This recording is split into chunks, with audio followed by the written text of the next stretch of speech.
저희 가족들이 안경을 맞추러 다니는 안경점이 있습니다. LA 위치에 있는데요. 그 안경점을 하시는 분께서는 우리 재림교회 장로님이시고 또 제가 개인적으로 아주 존경하는 장로님이시기도 합니다. 장로님께서는 휴가를 일부러 내셔서 많은 분들에게 무료로 안경을 나누어 주시는 그런 귀한 사랑의 봉사를 하시고 또 교회에서도 아주 열심히 일하시는 그런 장로님이십니다. 제가 사실 지금까지 안경을 한 번도 써본 적이 없는데요. 최근에 이제 노안이 오기 시작하면서 안경을 맞추게 됐습니다. 언젠가부터 자꾸 침침하고 이렇게 글을 보면 뚜렷하게 보이지 않고 이렇게 어른 분명치 않게 보이기 시작했습니다. 그래서 장로님께 가서 이제 안경을 맞췄는데요. 그 안경 도수를 맞추면서 제 눈에 딱 맞는 그 안경을 한번 껴보았더니 얼마나 뚜렷하게 작은 글씨까지 잘 보이는지 모르겠습니다. 우리가 눈이 좋지 않으면 사실 아무리 좋은 것이 있어도 그것이 좋은 것인지 나쁜 것인지 구별이 잘 되지 않죠. 마치 우리의 온 몸이 어두운 것처럼 느껴지기도 합니다. 예수님께서도 세상에 오셔서 저희에게 말씀하시면서 이렇게 우리의 눈에 관해서 귀한 가르침을 주십니다. 마태복음 6장 22절입니다. 눈은 몸의 등불이니 그러므로 내 눈이 성하면 온 몸이 밝을 것이요. 예, 정말 우리의 눈이 등불과 같죠. 우리의 눈이 밝아야 우리의 눈앞에 보이는 것들이 밝고 세상이 밝아지는 것이죠. 눈은 몸의 등불이니 그러므로 내 눈이 성하면 온 몸이 밝을 것이요. 그런데 예수님께서 조금은 생뚱맞게 이런 말씀을 왜 하셨을까요? 사실 이곳에 기록된 성하면이라고 표현된 말씀은 초점이 맞다 그런 의미가 있습니다. 성경이 본래 써 있는 언어로 보면 초점이 하나로 정확하게 보인다 그런 의미를 가지고 있습니다. 그러니까 우리의 눈이 초점이 잘 맞아서 정확하게 사물을 볼 수 있을 때 우리의 온 몸도 밝아 보인다는 말씀이죠. 그런데 반면에 23절에 주신 말씀처럼 눈이 나쁘면 온 몸이 어둡다고 말씀하십니다. 여기 나쁘다라고 표현된 이 말씀은 사실 눈에 초점이 맞지 않아 둘로 보인다 그런 의미가 있습니다. 그래서 이것은 실제적으로 물리적으로 이렇게 우리의 눈이 초점이 맞지 않아서 어떤 것들이 둘로 보이는 그런 경험을 말하기도 하고요.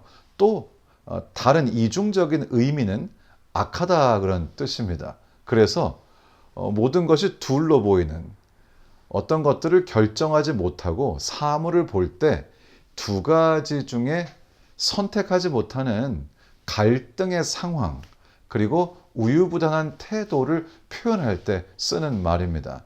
다시 말하면 둘 중에 하나를 결정 못하는 상태다라고 하는 더 깊은 중의적인 의미가 있는 것이죠. 우리가 눈이 나쁘고 초점이 잘 맞지 않으면은 자꾸 세상이 어둑어둑하고 어두워 보이는 것이죠. 눈이 나쁘면 온 몸이 어둡게 보이는 것이 정말 정확한 것 같습니다. 그런데 예수님께서는 이 말씀을 통해서 저희에게 중의적인 영적인 교훈을 또 주시는 것입니다. 세상을 대하는 우리의 삶의 모습이 둘 중에 결정을 못하고 계속 갈등을 한다면 결국 우리는 어둠 가운데 빠진다라고 하는 말씀을 저희에게 주시는 것입니다. 당나귀 한 마리가 있었는데요. 이 당나귀는 두 건초더미 바로 가운데에 서 있습니다. 그런데 양쪽을 번갈아 이렇게 보면서 도대체 어느 것을 먹는 게 좋을까 하고 갈등하기 시작했습니다. 어느 것이 더 좋은가? 더 맛있을까? 더 질이 좋을까? 하고 재기 시작하는 것이죠. 양쪽을 번갈아 가면서 계속해서 쳐다봅니다. 시간이 계속 지나가고 이제 시간이 꽤 많이 지나갔지만 당나귀는 계속해서 고민하고 갈등하면서 어느 쪽 건초더미를 먹는 것이 더 이익인지 계속해서 생각하기 시작합니다. 그리고는 시간이 많이 지나니까 그동안 고민했던 그 시간들이 아까워서 또 선뜻 한쪽으로 가지 못하게 되는 것이죠. 결국 어느 쪽으로 가는 것이, 어느 건초더미를 먹는 것이 좋을지, 어느 쪽으로 가야 할지에 대한 정당한 이유를 발견하지 못하고 지속적으로 머리를 양쪽으로 돌리면서 양쪽을 계속 쳐다보다가 결국은 지치고 탈진하고 그곳에서 굶어서 죽었다는 그런 얘기입니다. 사실 이야기는 조금 우스운 얘기처럼 들리지만 불이당의 당락이라고 해서 중세 철학자인 불이당의 이름에서 유래한 철학적 우화로 굉장히 유명한 이야기입니다. 사실 이 이야기는 우리의 삶을 보여주는 것이죠. 때때로 우리는 둘 중에 결정을 하지 못하고 갈등하다가 어느 것의 혜택도 받지 못하고 결국 갈등으로 인해서 굉장히 큰 낭패를 보고 어떠한 유익도 얻지 못한 채 결론을 맺게 되는 경우들이 없지 않습니다.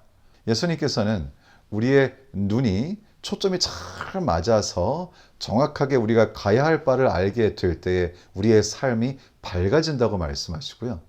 우리의 눈이 나빠서, 즉 초점이 맞지 않고 모든 것들이 둘로 보이면서 둘 중에 하나를 선택해야 하는 갈등 가운데 계속해서 살게 될 때에 결국 우리의 삶은 어두움에 빠지고 만다고 말씀을 하시는 것입니다. 23절에서 그렇게 말씀하신 다음에 예수님께서 눈에 관해서 하신 말씀이 무슨 뜻인지를 24절에서 풀어주십니다. 한 사람이 두 주인을 섬기지 못할 것이니 혹 이를 미워하며 저를 사랑하거나 혹 이를 중히 여기며 저를 경히 여김이라. 너희가 하나님과 재물을 겸하여 섬기지 못하느니라. 우리 주님께서는 우리가 우리의 마음을 정하고 우리 하나님을 섬기기를 원하십니다. 그런데 주님께서는 이 24절의 말씀을 하기 전 23절 뒤쪽 부분에서 이런 말씀을 하셨습니다. 23절 앞부분부터 다시 읽겠습니다. 눈이 나쁘면 온 몸이 어두울 것이니 그러므로 내게 있는 빛이 어두우면 그 어두움이 얼마나 하겠느냐. 그런데 우리가 눈의 초점을 잘 맞추고 세상의 사물을 잘 보고 갈등하지 않는다고 하더라도 만일에 빛이 없다면 우리의 눈이 성한 것이 의미가 없다는 것이죠. 만일에 우리에게는 빛이 어둡다면 그 어두움은 우리의 눈이 나쁠 때 어둡게 느껴지는 것과는 비교도 안 될 만큼 어둡다고 하는 말씀을 주십니다. 우리의 눈이 성하면, 우리의 눈이 초점을 잘 맞추면 우리는 밝게 살 수 있습니다. 하지만 우리의 눈이 나쁘면 눈에 초점이 맞지 않고 우리의 삶에서 갈등으로 일관된 삶을 산다면 우리의 삶은 어두워질 수밖에 없습니다. 그러나 우리의 삶에 초점을 맞추고 내가 나름대로 어떤 방향을 설정하고 산다고 하더라도 우리의 삶에 빛이 없다면 우리의 눈이 성한 것 자체도 의미가 없다는 것입니다.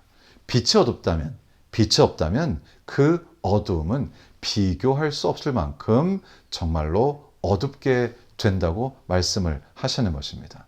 그래서 우리의 삶에 진정으로 필요한 것은 우리의 삶에 초점을 맞추고 밝게 보면서 나의 삶을 사는 것도 중요하지만 우리의 삶에 진정한 빛이 없다면 그 모든 논의 자체가 의미가 없을 수 있다고 말씀하시는 것입니다. 앞에 보이지 않은 한 분이 계셨는데요. 이제 밤에 길을 나서실 때 다른 사람들이 자신을 볼 수 있도록 하기 위해서 본인은 잘 안 보이시지만 지팡이를 짚고 그리고 한 손에는 등을 들고 다니셨습니다. 그런데 어느 날 이렇게 등을 들고 분명히 밖에 나가서 걷고 있는데 지나가던 사람과 부딪히고 말았습니다. 이제 앞이 안 보이시는 분께서 호통을 치십니다. 도대체 눈을 어디다가 두고 다니는 거요? 보이지 않습니까? 나는 앞이 보이지 않지만 이렇게 당신 같은 사람을 위해서 등을 들고 다니는데 당신은 눈이 보이면서도 이 등이 보이지 않는다는 말이요. 그랬더니 마주 오다가 부딪혔던 그 사람이 이렇게 말합니다. 선생님, 죄송하지만 가지고 계신 등불이 꺼졌습니다. 그렇죠. 앞에 오른 사람이 눈이 보이는 사람이지만 등불이 꺼지고 빛이 없으면 어둡기는 마찬가지라는 것입니다.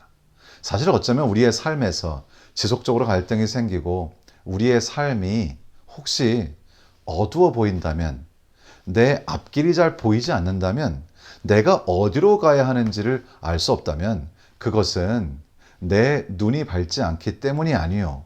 그것은 내가 지적으로 이 세상을 똑바로 볼 줄 아는 해안이 없기 때문이 아니요. 우리에게 필요한 빛이 없기 때문일 수 있다고 말씀하십니다. 아니요. 그 빛이 없기 때문입니다. 주님께서는 이 세상에 오셔서 요한복음 8장 12절에서 이렇게 말씀하셨습니다. 예수께서 또 일러 가라사대 나는 세상의 빛이니 나를 따르는 자는 어두움에 다니지 아니하고 생명의 빛을 얻으리라. 우리 예수님은 우리의 삶의 빛이 되십니다. 우리의 삶이 어두워 보인다면 우리 자신의 눈을 치료하고 안경을 쓰고 초점을 맞출 수 있겠지만 우리의 삶에 나의 삶에 비춰줄 빛 자체가 없다면 내가 아무리 노력하고 고치고 나의 삶의 방향을 설정하고 나는 이제 한 가지 초점을 가지고 뚜렷하게 나의 인생을 설계하겠다라고 하더라도 우리가 의도하는 바와는 관계없이 어둠 가운데 살게 된다는 것입니다. 제가 유튜브 강의를 가끔 보던 어떤 여자 강사분이 계신데 그분이 사람들에게 어떻게 하면 아침에 일찍 일어나서 자신의 하루를 계획하고 어떻게 하면 아주 초점이 맞춰진 삶을 살 수 있을지에 관해서 강의를 자주 하셨습니다. 제가 뭐 자주 본 건 아니지만 유튜브에 이렇게 알고리즘 때문에 그것을 뜰 때가 있으면 가끔씩 뭐 클릭해 본 적이 있었는데요. 얼마 전에 그분이 유튜브에서 말씀을 하시는데 그렇게 말씀을 하시더라고요. 자기가 사람들에게 이렇게 해라 저렇게 해라 삶에 초점을 맞춰라 삶의 방향을 설정하고 그것을 위해 최선을 다하라고 적극적으로 살도록 하는 자기 개발적 성격의 강의를 많이 했는데 결국 그렇게 사람들에게 어떻게 살아야 할지를 얘기했지만 결국 자신은 50대에 암에 걸려서 앞이 보이지 않는 어둠 속에 빠지는 경험을 했다고 고백하시면서 결국 자신이 그 어둠 속에서 헤어난 것은 우리의 빛 되신 예수 그리스도를 발견하게 되었을 때 본인의 삶에 진정한 빛이 비춰지고 어떻게 살아야 할지를 드디어 깨닫고 자신은 지금 어둠이 아니라 빛 가운데 살고 있다고 그렇게 말씀을 하시더라고요. 빌 퀴스 셰이크라고 하는 분이 있습니다. 이분은 파키스탄의 저명한 무슬림 가문에서 태어났습니다. 정치 사회활동을 열심히 했지만 그렇게 열심히 자신의 삶에 초점을 맞추고 살면 살수록 이상하게도 개인적인 상실감, 삶의 공허함 속에 갈등과 우울을 경험하게 됐습니다. 그러던 중 1966년에 자신의 삶에 초점을 다시 정말 잘 맞추기 위해서 코란을 깊이 읽기 시작합니다. 그런데 참으로 이상한 것은 코란을 읽던 중에 코란에 언급된 예수라고 하는 이름에 끌리게 됐습니다. 그리고는 그 예수님이 성경의 주인공이라고 하는 사실을 알게 되었고 성경을 구해서 성경을 읽기 시작했습니다. 그리고 성경 속에서 예수 그리스도께서 비치시는 빛을 자신의 마음 가운데 받아들이게 된 것이죠. 성경 안에서 예수 그리스도를 발견하는 삶 속에서 느껴지는 평안과 위로가 자신의 마음을 채우게 되었고요. 그리고 사실 누구에게도 성경에 관하여 배울 수 없었던 이 여인에게 주님께서 꿈속에 직접 나타나셔서 이 여인의 삶을 인도하기 시작했습니다. 여러 번의 꿈과 이상을 통해서 예수 그리스도를 통하여 진정으로 계심의 경험을 하게 되었고요. 결국 기독교인으로 개종하게 되었습니다. 가족들, 사회로부터 거센 반발을 받고 위협을 당하고 굉장히 어려운 과정을 겪었지만 오히려 그럴수록 자신의 삶은 더 밝아지는 것을 발견하게 됐고요. 새로운 삶을 살게 되었습니다. 그래서 자신이 살아온 삶, 자신의 경험들을 책으로 썼는데 그 책의 제목이 I dared to call him father. 나는 하나님을 아버지라 부르기로 결심했다. 이 책이 한 30만 부 정도 판매가 됐고요. 많은 사람의 마음속에 깊은 감동을 주었습니다. 여러분의 삶은 지금 어떠신가요? 밝은 빛 가운데 계신가요? 아니면 혹시 어두움 가운데 계신가요? 여전히 여러분의 삶이 갈등으로 채워지고 계신가요? 성경은 저에게 분명히 말씀하십니다. 빛이 어두우면 그 어둠이 얼마나 하겠느냐? 우리 주님께서는 우리의 삶의 진정한 빛이십니다. 결국 우리의 삶을 밝혀주시고 결국 우리의 삶에서 세상을 또렷하게 보고 그리고 축복되고 지혜롭고 우리의 운명을 결정할 좋은 선택을 하도록 하는 것은 우리 예수 그리스도의 빛이라고 하는 것입니다. 오늘 또 하루를 사시고 일주일을 사시고 여러분의 평생의 삶을 사실 때 여러분의 삶 속에 있는 빛 예수 그리스도를 매일의 삶에 보시면서 그리스도 안에서 경험되는 밝은 빛의 삶 모든 것이 또렷이 보이고 무엇을 선택할지가 명확하고 어떤 길을 걸어야 할지가 분명해지는 그런 삶을 통해서 감사하고 은혜롭고 우리 주님의 놀라우신 축복과 기적으로 채워지는 그런 귀한 삶의 경험이 여러분의 것이 되기를 우리 주님 예수님의 이름으로 축원합니다.